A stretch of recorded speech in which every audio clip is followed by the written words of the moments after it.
Este episódio tem versão em Libras no Spotify e no canal da UFO no YouTube. Arte e ciência, teatro e energia. O que esses conceitos têm em comum? Pode até parecer que não tem nada a ver uma coisa com a outra, mas a gente pode afirmar para você que tem muito a ver. Começando com o conceito de arte. Segundo o dicionário Wise, arte é a produção consciente de obras, formas ou objetos voltada para a concretização de um ideal de beleza e harmonia, ou para a expressão da subjetividade humana. E as primeiras transformações artísticas que quebram isso acontecem na década de 1950. Com Carl André e Donald Judd, o minimalismo começou a usar tijolos, placas de alumínio e tubos de luz fluorescentes. Mas as lâmpadas fluorescentes vinham sendo usadas muito antes desse tipo de arte, quando o engenheiro Nikola Tesla as criou, na década de 1930. Tesla foi um grande inventor austríaco que revolucionou a ciência com suas invenções tecnológicas inovadoras, do campo da engenharia mecânica e da eletricidade. Por suas contribuições, ele é uma figura que tem sido muito retratada na arte, seja em filmes, séries, quadrinhos ou documentários. Mais recentemente, também uma peça foi produzida, feita inteiramente com as falas do engenheiro. Nesse episódio, falaremos um pouco mais sobre isso e sobre a relação entre arte e ciência. Afinal, como diria o próprio Nikola Tesla, se você quiser descobrir os segredos do universo, pense em termos de energia, frequência e vibração. Eu sou Nayara Chaya, jornalista na Divisão de Divulgação Científica da Diretoria de Comunicação da UFO, a DIRCO. E eu sou Camila Grilli, estudante de jornalismo na Universidade Federal de Uberlândia e participante do projeto UFOCAS. E para a despedida da Camila aqui no Ciência ao Pé do Ouvido, a convidei para um episódio envolvendo temas que a gente gosta muito: arte, cultura e ciência.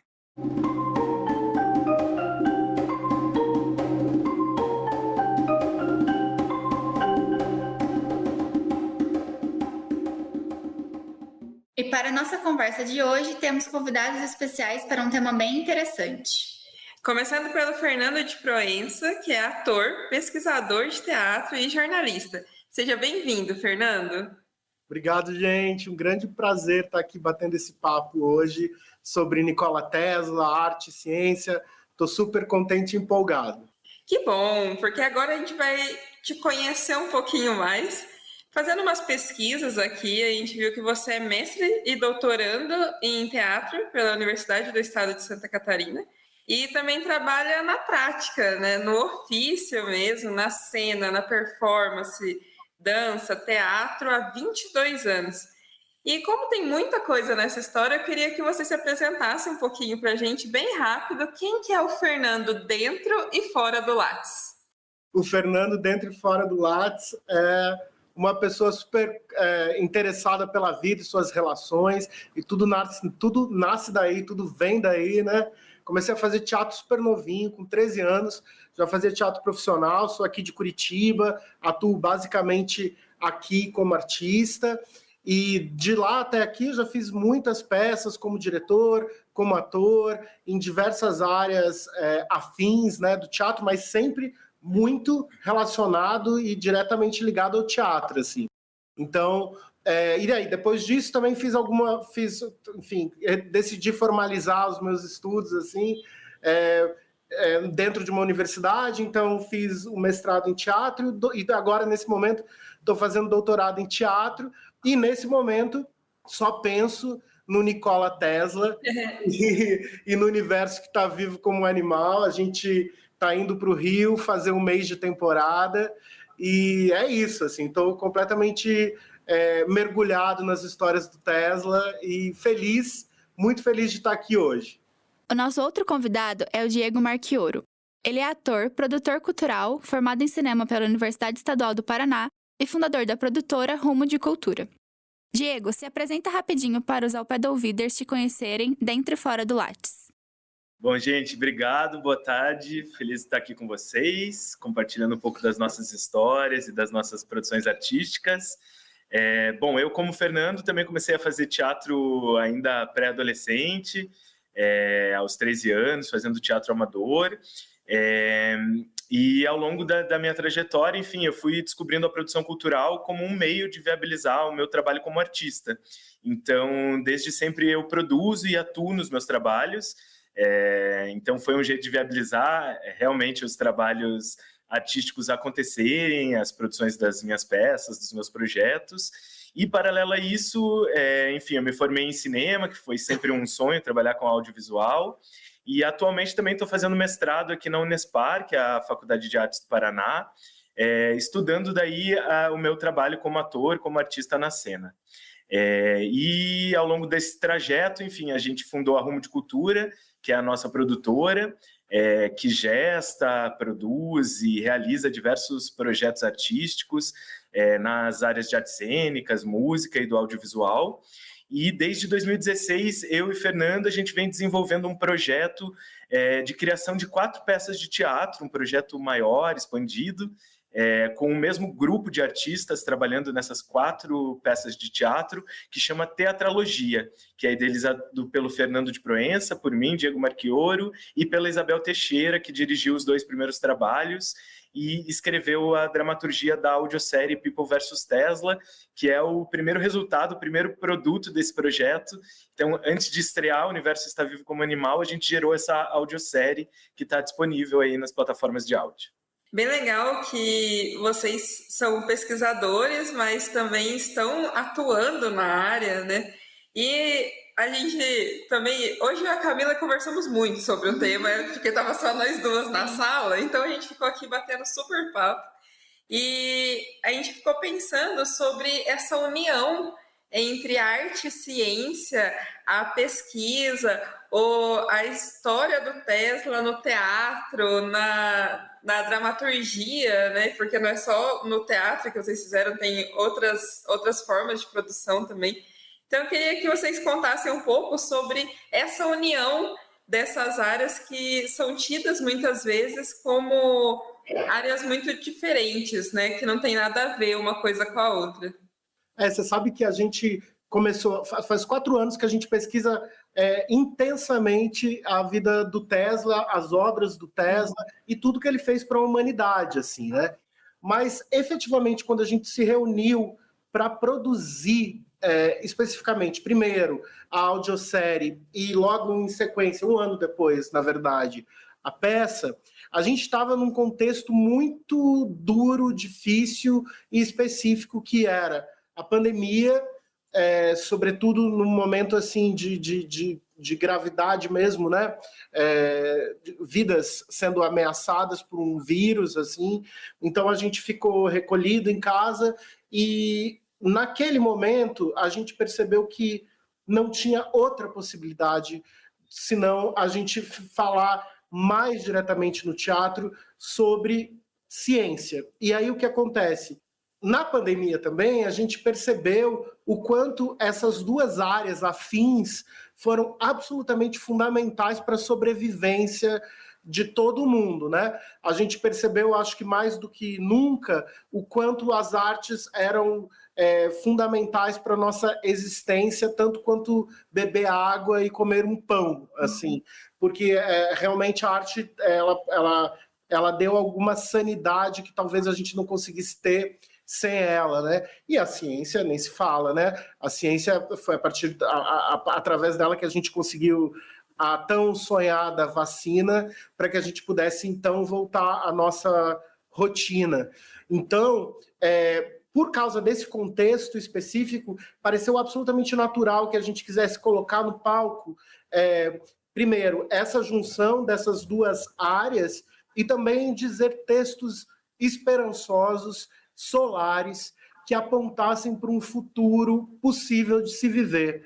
Então, tudo isso tem o Tesla como um pretexto, na verdade, para dizer as coisas que a gente queria dizer, como uma base, né? E a gente, nesses estudos, foi descobrindo quanto Tesla era muitos Teslas, né? Ele é um cara que ele foi para muitas áreas e, para além de um cientista, ele também era um visionário, ele pensava sobre um futuro. Então, se a gente está nesse momento fazendo essa conversa e os ouvintes estão ouvindo isso da casa deles, de alguma maneira, isso tem a ver com Tesla. A gente foi ficando absolutamente deslumbrados com essa figura e nos pareceu absolutamente coerente, justo e e muito encaixado no tempo que a gente pudesse fazer essa articulação na cena.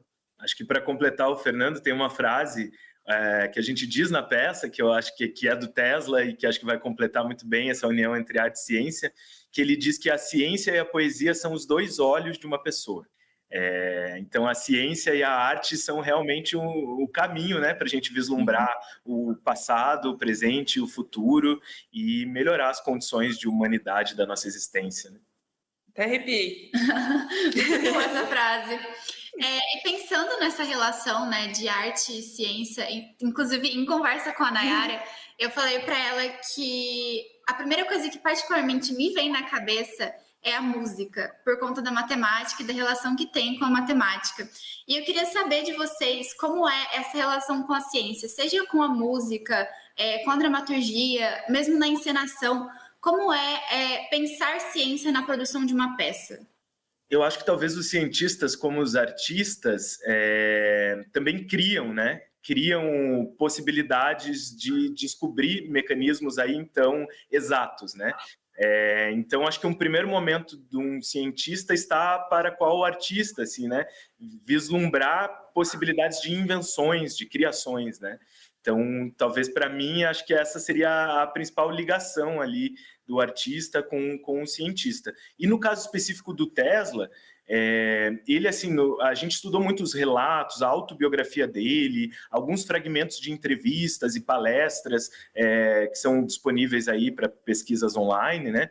E a gente foi, enfim, se deslumbrando com o pensamento dele, assim, que é realmente um cientista visionário, assim, que vislumbrou as possibilidades de comunicação que a gente utiliza hoje, né?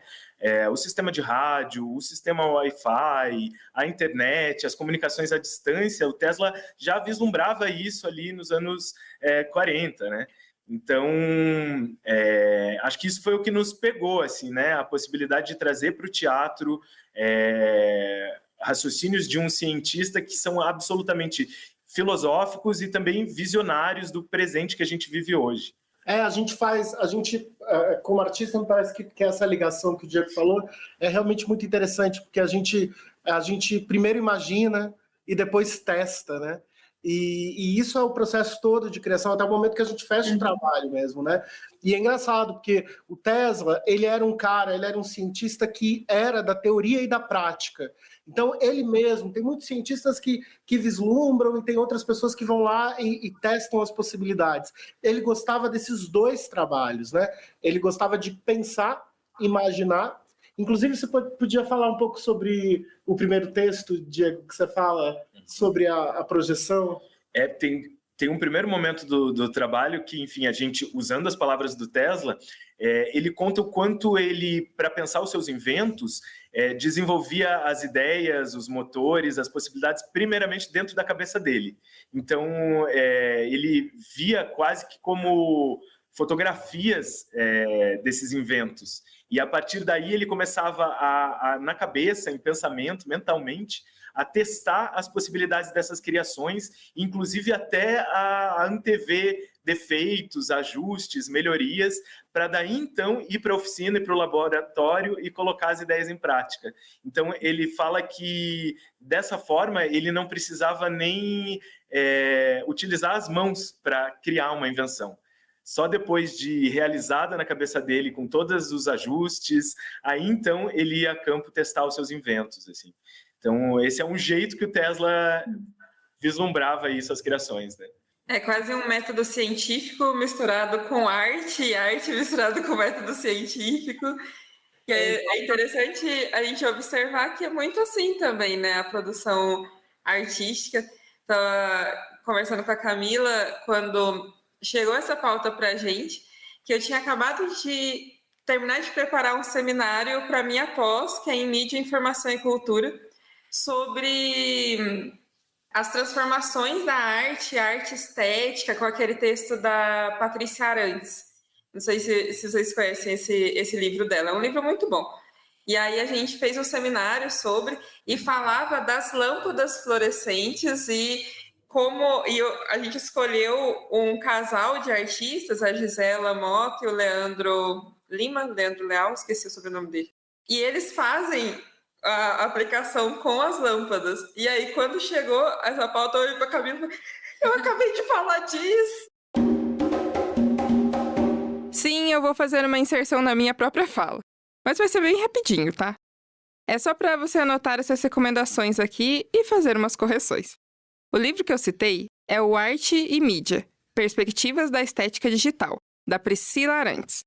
Os artistas são a Gisela Mota e o Leandro Lima, um casal que utiliza recursos tecnológicos como vídeos, fotografias e instalações para falar principalmente do corpo humano e da natureza. Agora a gente pode voltar. Então, até a Camila comentou que é até estranho a gente pensar, né, que faz tanto tempo que o Tesla morreu, sabe? Porque é tão atual as coisas que a gente pesquisa, ou que a gente vê, tipo, isso aqui tem influência de um estudo do Tesla. Essa ligação tem influência de um estudo do Tesla, sabe? Então é muito interessante a gente pensar nesses desdobramentos que tem, né, da ciência, assim. E não é à toa que a pauta chegou exatamente nesse momento para você, Camila. A gente acredita que o universo está vivo mesmo. Essas sincronicidades aí fazem parte da existência humana, que encontra o bom, né? Que encontra o bom. A gente usa... A peça é toda iluminada, já que você puxou aí as lâmpadas fluorescentes, a peça é toda iluminada por lâmpadas fluorescentes, que é uma das invenções do Tesla. A gente tem um iluminador que a gente é completamente apaixonado, ele tem 50 anos de iluminação no teatro, que é o Beto Bruel, e inclusive uma das ações do CCBB é uma palestra dele, e o Beto trabalhou somente, então a gente não usa nenhuma luz de teatro, nenhum refletor convencional, são todas lâmpadas do Tesla, né? Então a gente está bastante inteirado assim, com essa ideia dessas lâmpadas e com 100 metros de cabo em cena e com os inventos do Tesla, a bobina de Tesla, o globo de plasma do Tesla. Então, as lâmpadas fluorescentes realmente elas iluminam e também são o cenário do trabalho, né? Então, é um pouco sobre isso, assim. Falando em específico da peça produzida por vocês, O Universo Está Vivo como um Animal, ela usa a biografia do Nikola Tesla e investiga questões temporais sobre as descobertas dele a partir das lâmpadas tubulares fluorescentes, também por ele desenvolvidas. Como surgiu essa ideia de vincular a peça ao Nikola Tesla? Bom, a gente está criando esse conjunto de 4 peças desde 2016, que foi o nosso primeiro trabalho juntos, em parceria com a Isabel Teixeira, que fez a dramaturgia e a direção da primeira peça, que chamava Love, Love, Love, peça única dividida em 5 shots. A partir dessa primeira montagem, surgiu o desejo da gente continuar essa investigação de pesquisa de linguagem e de criação de dramaturgia a partir dos atores criando em sala de ensaio. E nessa continuidade, após a primeira e a segunda peça, a Bel estava viajando no exterior e viu uma exposição que falava um pouquinho sobre o Nikola Tesla e ficou encucada com esse cientista e trouxe essa referência para a gente. A partir daí, a gente começou a se debruçar e fazer um levantamento de materiais, pesquisar textos, encontrar a autobiografia dele, fragmentos de palestras. Então, a gente se jogou nessa pesquisa de campo assim, para estudar quem era esse cientista, que é até um pouco renegado da história, né? A gente fala muito em Thomas Edison e não chega muito no Nikola Tesla, né? O Thomas Edison criou a lâmpada incandescente, e o Tesla, em paralelo, criou, na ideia já de uma otimização de consumo de energia, a lâmpada tubular fluorescente, que, enfim, tem muito mais, resiste por mais tempo e tem menos consumo de energia, né? Então, acho que num primeiro momento foi a Bel que trouxe essa figura para a gente, e depois a gente se jogou em estudar a vida e obra e pensamentos e os reflexos do Nikola Tesla até hoje aí na nossa humanidade, né? Enfim, o quanto, de repente, todas essas... Ele criou em vida mais de 300 patentes, né? Então, dentre esses inventos, alguns que eu já falei ali, o rádio, o vislumbre da ideia de Wi-Fi, né? A lâmpada tubular, e inventos que estão na nossa vida até hoje, né? Ele é um dos cientistas que conseguiu fazer funcionar o sistema de corrente alternada, que é o mesmo sistema de transmissão de energia elétrica que a gente utiliza até hoje para a energia chegar nas nossas casas, né? No mundo todo, né? No mundo inteiro. E ele tinha, acho que com um grande anseio da vida dele e talvez a maior parte da vida ele ficou pesquisando formas de transmitir a energia elétrica pelo ar sem fios.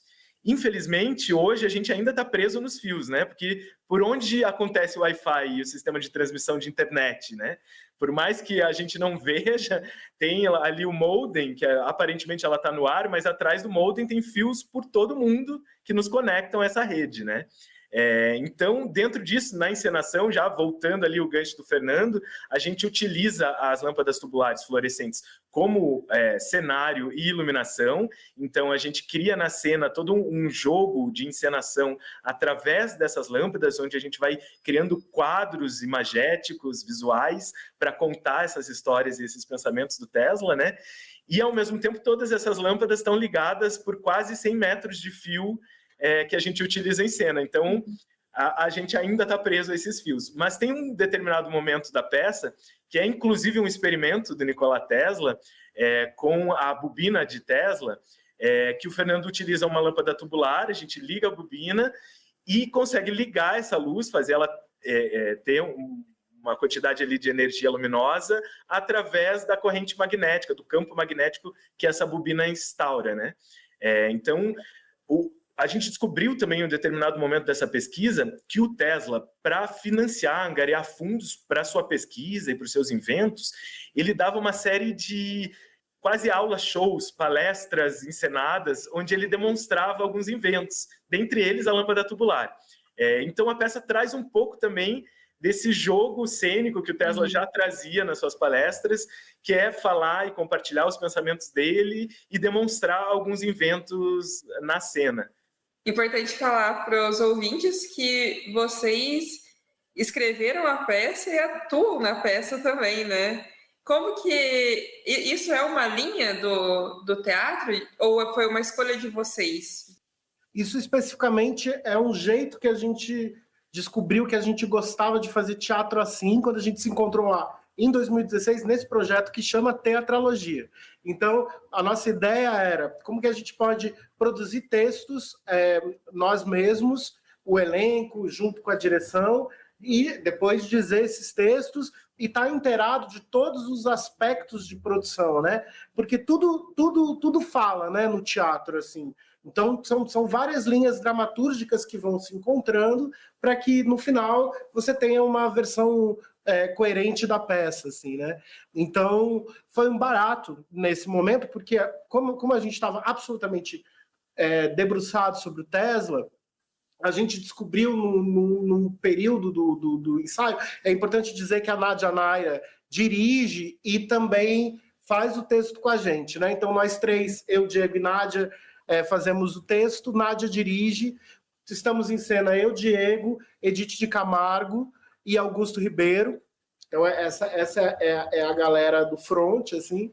E é importante dizer que quanto mais a gente foi se inteirando do Tesla, mais vontade dava de dizer as palavras dele, porque aquilo ali já era absolutamente teatral, poético e potente.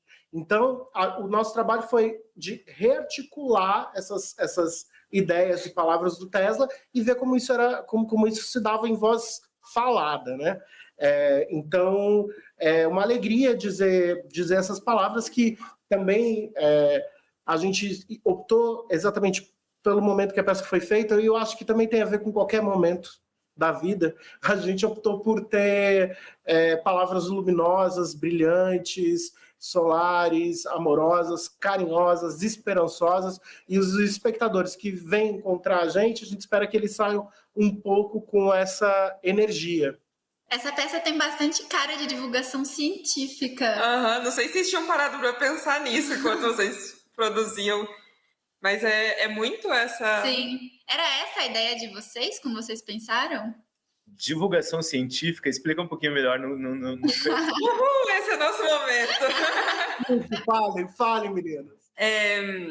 A divulgação científica, ela tem como a principal visão trazer para o público em geral, fora das áreas onde a pesquisa é desenvolvida, né, das universidades e tal, a ciência com uma linguagem compreensível para as pessoas.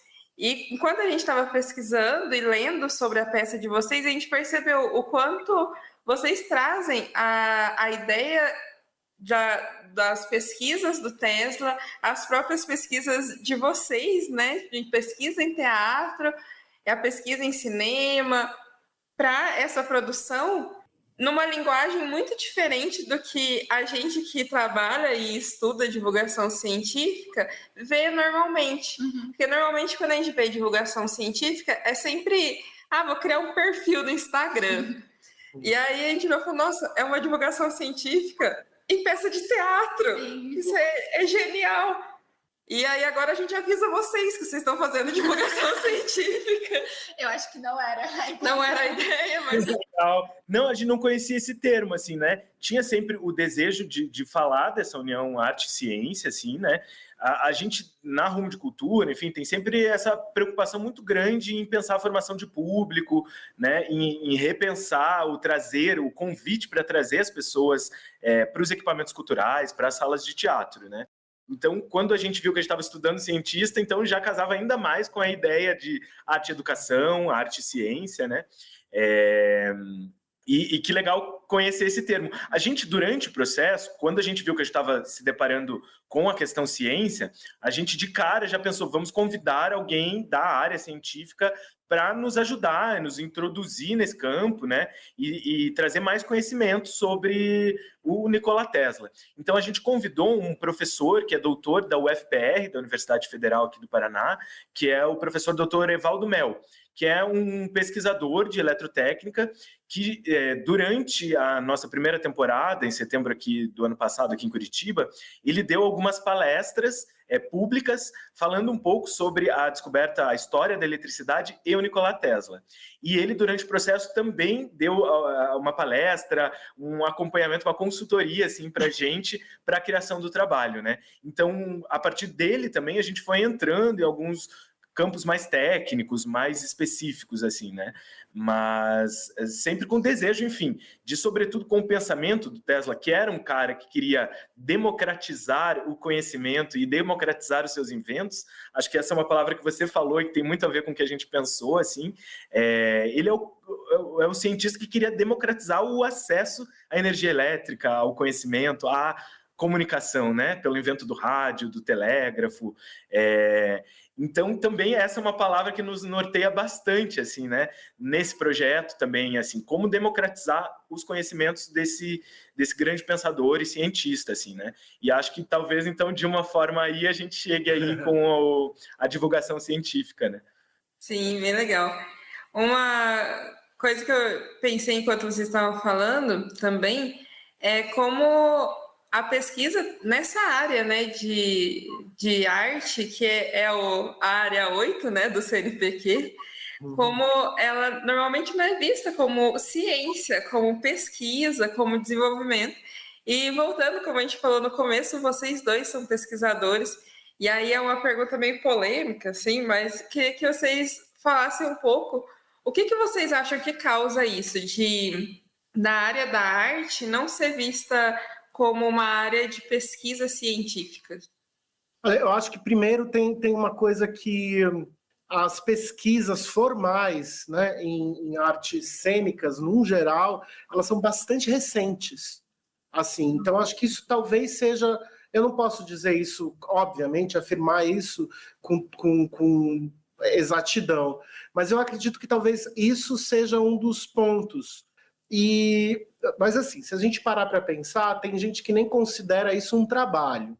Então vamos, muito menos como produção de conhecimento, né? Assim, mas por um outro lado, também pensando solarmente, assim, eu acho também assim que eu tenho percebido uma busca gigante por artistas irem formalizar os seus estudos e pensar os seus procedimentos. Eu acho que isso tem um avanço muito grande. Por exemplo, de repente a gente percebe que muitos dos nossos amigos que eram formados na prática do fazer, perceberam que essa prática do fazer precisava ser, de alguma maneira, pensada em outro campo que é correlacionado, mas também ela precisava ser formalizada, assim. E acho que isso é uma coisa que talvez daqui 20 anos a gente perceba uma reverberação desse movimento que está acontecendo agora. Eu acho que eu tenho percebido, pelo menos aqui em Curitiba e em outros lugares, quando eu cruzo com amigos de outros lugares também, esse interesse em formar vocabulário próprio, em entender mesmo como é que acontece essa prática de estudo, porque é uma prática também, a gente fala de teoria e prática, é tudo uma grande prática, né? A gente está sempre pensando sobre isso. Então, eu, esperançosamente, acho que mesmo, e até isso, a gente está nesse momento conseguindo diluir formatos de trabalhos, de sair um pouco dessa norma que os estudos acadêmicos geralmente pedem. Então, acho que a gente também, como artista, está tentando achar um jeito de pensar que tem a ver, por exemplo, com o jeito que a gente trabalha, ou com as pesquisas que a gente faz, e que abranja, né, outros tipos de línguas nessas escritas. E eu acho mesmo, meninas, que a gente vai conseguir, daqui a alguns anos, olhar para isso e pensar, tinha uma coisa muito pulsante acontecendo, e talvez isso possa dizer para as pessoas coisas que talvez elas hoje não consigam ouvir, assim. Mas é isso, os estudos é muito legal, porque geralmente os programas são muito diversos, tem muita gente de todos os tipos, isso é muito maravilhoso. Eu acho que é um exercício dos estudantes e também dos programas pensarem como a arte pode ser pensada. Então, eu acho que a gente está num momento bom. A gente está num momento bom no Brasil, a gente está num momento de reconstrução, e acho que a gente também está num momento bom de pensar os nossos fazeres. Eu acho muito interessante isso que você fala de a gente ver os resultados do que está acontecendo agora, daqui vários anos. Eu, particularmente, sempre fui uma pessoa que se interessa muito por história da arte e pelo fato de que a arte que a gente está produzindo hoje não pode ser estudada pelo ponto de vista da história, porque ela só vai repercutir daqui vários anos. E no começo desse episódio, a gente fala um pouquinho, né, para trazer esse gancho da fusão entre arte e ciência, sobre a primeira escola artística que usou isso, que foi o minimalismo.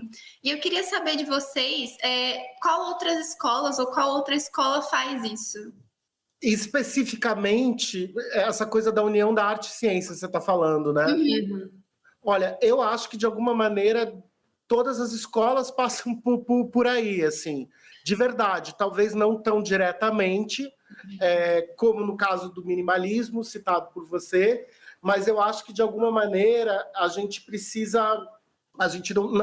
de verdade, a gente percebeu fazendo trabalho que é quase indissociável mesmo essas duas áreas, com as suas especificidades e com seus modos de fazer e vislumbrando... A gente tem uma coisa interessante, na peça, a gente tem um momento que alguém pergunta para a gente o que é ser um inventor. E aí, logo, a gente dá essa resposta, que é uma resposta do Tesla. E depois, na próxima pergunta, a mesma pessoa que fez a pergunta do que é ser um inventor pergunta o que é ser um artista. E a gente dá a mesma resposta. Eu vou dizer para vocês qual é essa resposta. A cada dia que passa, a gente vem para o nosso trabalho na esperança de descobrir e na esperança de que alguém, não importa quem, encontre a solução para um dos grandes problemas pendentes de solução. E a cada dia que passa, voltamos à nossa tarefa com redobrado ardor. Mesmo não tendo êxito, nosso trabalho não terá sido em vão, pois nessas tentativas, nesses esforços, passamos horas de indescritível prazer e direcionamos as nossas energias em benefício da humanidade.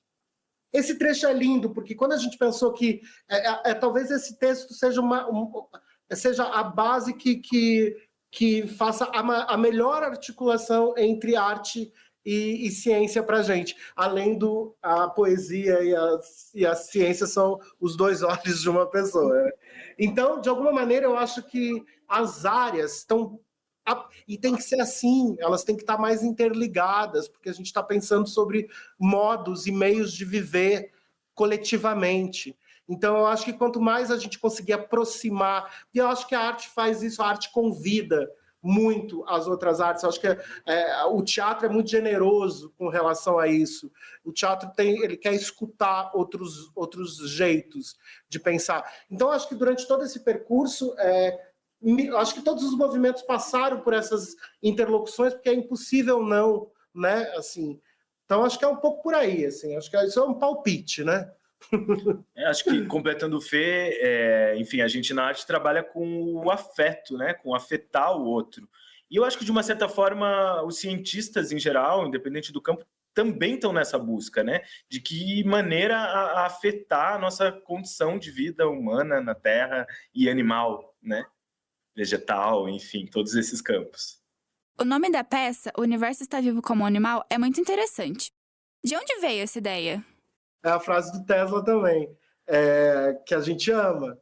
A gente, dentro desse processo, a gente, desde lá da primeira peça, a gente sempre chama uma cantora que a gente é absolutamente apaixonado e muito fã do trabalho, que é a Nausete. A Nausete sempre faz um tema para a peça. Então, desde lá, a gente já tem alguns temas dela. E nessa peça, eu fiz uma letra a partir das frases e de tudo que o Nikola Tesla disse, e mandei para a Ná. A Ná musicou essa música, e na sonoridade da música, enfim, ela mandou uma base, porque a gente queria, enfim, ver se era isso mesmo, né, que interessava o trabalho. E o jeito que ela cantava, o universo está vivo como um animal, falei, cara, e aquilo ali abriu mais um portal para além da frase que eu mesmo tinha colocado ali naquela articulação de letra. E aí eu falei com o Di, falei, a gente tem que, talvez seja esse o título, e tinha a ver com a emissão de voz dela e com o jeito que ela falou essa frase. Essa frase se reiluminou, assim, e fazia todo sentido com o trabalho, né?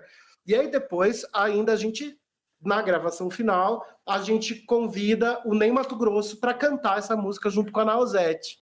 O universo está vivo como um animal. A pedra pensa e é sensível, e as plantas e as bestas e as pessoas. Aos nossos ouvintes, vamos deixar o link aqui na descrição depois dessa música aí. Então foi daí, foi exatamente quando você escuta lá no Spotify O Universo Está Vivo como um Animal, depois o Ney canta isso também, e também ainda tem mais outra luz, são muitas luzes. A gente pensou, nossa, aí, a gente demorou muito para achar o título da peça, porque como o Tesla era muita coisa, foi muito difícil conseguir, porque o título de alguma maneira ele tem que dar uma breve resumida ou dar uma direção, né? O título já é um convite, né, para o espectador, assim. Então demorou para a gente chegar, mas foi aí, foi pela ressonância de uma voz. Muito legal. E bom, então agora é a hora do jabá.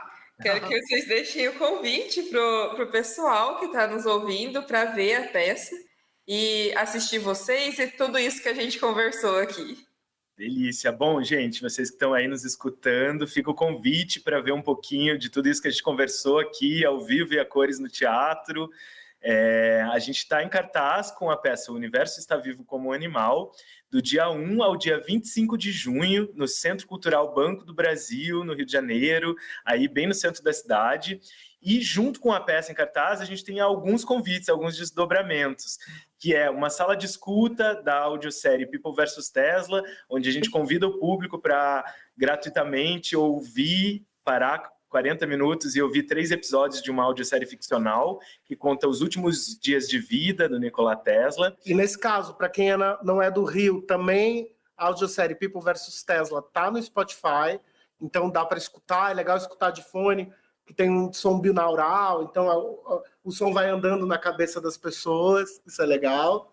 Estou pegando a colinha aqui para falar os dias da exibição da audiosérie. A sala de escuta vai acontecer no dia 11/6, às 16 horas da tarde, são 40 minutos de duração, então quem quiser dá para ir assistir a sala de escuta e em seguida já ficar para assistir o trabalho. A gente está levando para o Rio também o lançamento de um documentário que a gente produziu, que chama Teatralogia. É um documentário que convida esses 12 artistas que estão criando essa tetralogia, esse conjunto de 4 peças de teatro, a falarem um pouquinho sobre o processo de criação nas diferentes funções e áreas que o teatro convida, né? Então, tem figurinista, cenógrafo, sonoplasta, iluminador, diretor, dramaturgo, todos os artistas que trabalham conosco, contando um pouquinho do processo de criação nessas 4 peças. Então, acho que é um documentário muito interessante, assim, para as pessoas que não conhecem o meio teatral, o fazer teatral, conhecerem, entrarem em contato um pouquinho mais com o nosso ofício, com o nosso trabalho, né? Com o dia a dia da criação em artes e no teatro. As sessões do espetáculo de teatro, da peça O Universo Está Vivo como Animal, tem preços populares a R$ 30,00 e R$ 15,00. Os ingressos podem ser comprados antecipados no site do CCBB. E quem quiser conhecer um pouquinho mais do nosso trabalho, da gente, é só nos seguir nas redes sociais, no @Rumo de Cultura.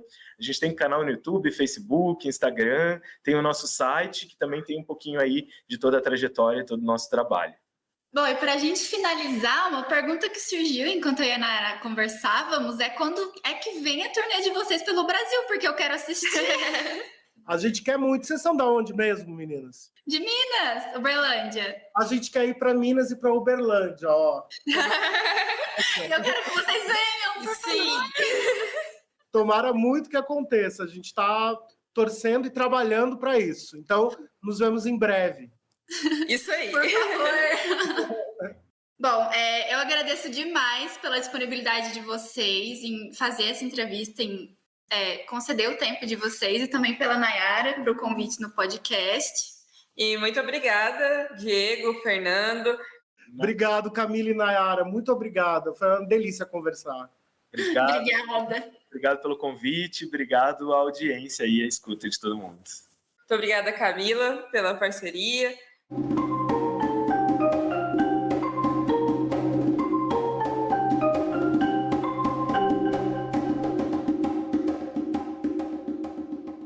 Esse é o momento em que você, ao pé do ouvido, segue o Ciência ao pé do ouvido na sua plataforma preferida. Estamos no Google Podcasts, Breaker, Spotify, Amazon Music, Deezer e Apple Podcasts. Conhece alguma pesquisa na área da arte? Deixe um comentário aqui ou nas nossas redes falando sobre ela. E falando em redes sociais, se você ainda não nos segue, anota aí para acessar os outros conteúdos que preparamos para você. Estamos no TikTok, Twitter e, claro, nas redes sociais oficiais da UFO. As arrobas você encontra aqui na descrição. Gostou desse episódio? Quer perguntar algo, mandar um recado ou indicação pra gente? É só mandar um áudio para o nosso WhatsApp. Nosso número novo é 34 99948 4655. Repetindo, 34 99948 4655. Muito obrigada por nos ouvir até aqui. O Ciência ao Pé do Ouvido é o podcast da Divisão de Divulgação Científica da DIRCO, a Diretoria de Comunicação Social da Universidade Federal de Uberlândia. A apresentação, produção e entrevista desse episódio foram feitas pela jornalista Nayara Achaia e pela estudante de jornalismo Camila Grilli. A comunicação imagética foi feita pela Ludmila de Castro, estagiária de design. A divulgação nas mídias sociais está com o jornalista Túlio Daniel, com a Camila e com a Nayara. A principal transição sonora é a composição do percussionista Eduardo Fraga Túlio, que é pesquisador e professor de música aqui na UFO. A captação de áudio, edição, montagem e finalização são do Márcio Gama. A direção de comunicação da UFO é da jornalista e pesquisadora Renata Neiva. Este episódio tem versão em Libras no Spotify e no canal da UFO no YouTube. A intérprete é a Alessandra da Silva. Captação e edição de vídeo são do Euler Reis. O Ciência ao Pé do Ouvido tem apoio da Fundação de Amparo à Pesquisa do Estado de Minas Gerais, a FAPEMIG. Voltamos na próxima terça-feira. Até mais!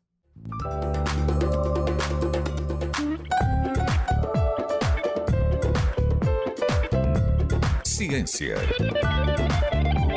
ao pé do ouvido.